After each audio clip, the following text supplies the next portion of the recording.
Fellow थे, सहपाठी थे। क्रमानुसार श्री कृष्ण जी द्वारका के राजा बन गए और विप्र गरीब था, इतना गरीब था कि उसको कभी कभी तो बच्चे भूखे सो जाते थे। और वो अपनी पत्नी को बताया करते थे सुदामा जी कि मेरे जो द्वारका के जो राजा हैं श्री कृष्ण, वो मेरे सहपाठी थे, क्लास फेलो थे, बहुत ही अच्छे हैं, बहुत ही अच्छे हैं, मेरी बहुत श्रद्धा करते थे, ब्राह्मण होने के नाते मुझे पूज्य समझते थे, हम सहपाठी होते हुए, हम उम्र होते हुए मेरा इतना आदर करते थे। अब सुदामा की पत्नी ने कहा कि फिर आप जाओ राजा से कुछ मांग लाओ, हम बहुत दुखी हो गए हैं टोटे में। अब सुदामा जी कहा करते थे ब्राह्मण का काम मांगने का नहीं होता है, जो मांगे सो बढ़वा कहिए, दर दर फिरे अज्ञानी, और जोगी जोग संपूर्ण जिसका मांगना पीवा पानी। ब्राह्मण का काम मांगने का नहीं होता।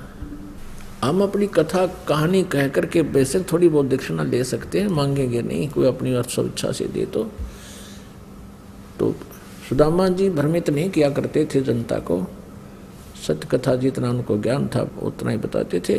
तो जनता का एक स्वभाव है कि जब तक उनको कोई पाखंड ज़्यादा ना दिखावे उसके साथ नहीं लगते। तो सुदामा जी की स्थिति घनी गिर गई, बिल्कुल बहुत बुरा हाल हो गया। पत्नी के बहुत बार कहने के उपरांत सुदामा जी ने सोचा या रोज लड़े हैं, चल आज एक चक्कर लगा आता हूँ। उधर से पहले जैसे अपन जाते हैं, कोई तो फल ले जाता है, कोई मिठाई ले जाता है, ये पहले से ऐसी थी कुछ रास्ते में, और कुछ वहाँ आदर सत्कार के लिए जिस मेहमान के जिसके भी जाते थे रिश्तेदार के, लेके जाया करते कुछ खाद्य पदार्थ। अब गरीब ब्राह्मण के घर पर कुछ नहीं था, उसकी पत्नी ने थोड़े से चावल भून के बांध दिए, अगले ये सत्कार के लिए ले जाओ राजा के घर पर, श्री कृष्ण के घर। अब आप जी ने सुदामा जी की कथा तो बहुत बार सुनी है।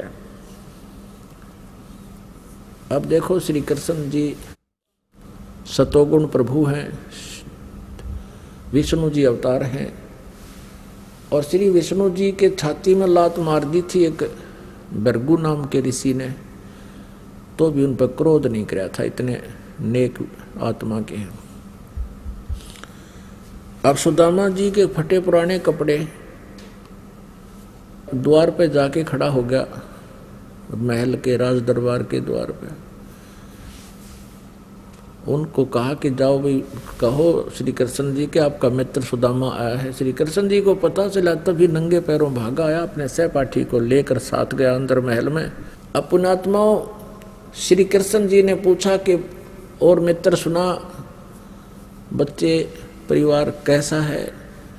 तो सुदामा जी ने कहा भगवान आपकी रजा से सकुशल है, किसी चीज का कोई अभाव नहीं है, आपका पंजा तो हमारे सिर पर है। अपनात्माओं, ये भी ब्राह्मण हैं, श्री सुदामा जी ब्राह्मण हैं।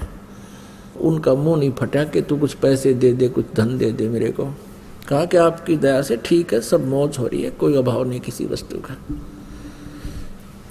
अब श्री कृष्ण जी को पता लग गया उसकी सतीथि को देखकर, फटे पुराने कपड़े, रातों रात वहां पर बेच दिया विश्वकर्मा और वो कारीगर सारे। सुदामा जी का एक सुंदर मकाल महल बना दिया द्राविड़ देश में, और उधर से 1 हफ्ता 10 दिन सुदामा जी को अपने पास रख लिया, घर जाने दिया नहीं। अब हफ्ते 10 दिन के बाद या जो भी समय था उसके बाद सुदामा जी चलने लगे कि मुझे अब आज्ञा दो, बच्चों को संभालूं जाके। श्री कृष्ण जी ने उनको एक सुंदर कपड़े पहना दिए, बहुत बढ़िया मलमल के, और वो पहनकर चल पड़े।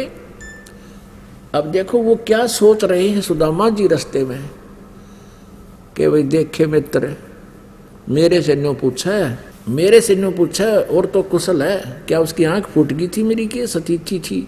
क्या श्री कृष्ण को पता नहीं चला कि मैं कितना कंगाल हूँ हैं? और मेरे तो पूछा है, मेरे से कौन आना चाहे है? देख लिए मित्र भी, इतने मन में दोष आ गया उनके, उस दोष का भी उनको फल भोगना पड़ा।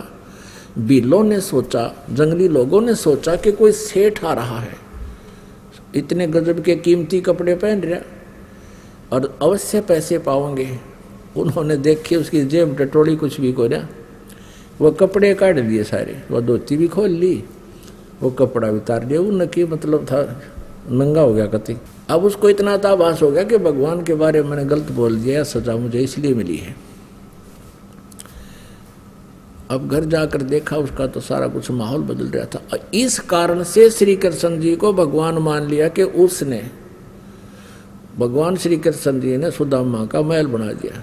अरे ये तो एक कोई मुख्यमंत्री या मंत्री मित्र हो जाए, इतना सारा तो दे दिया।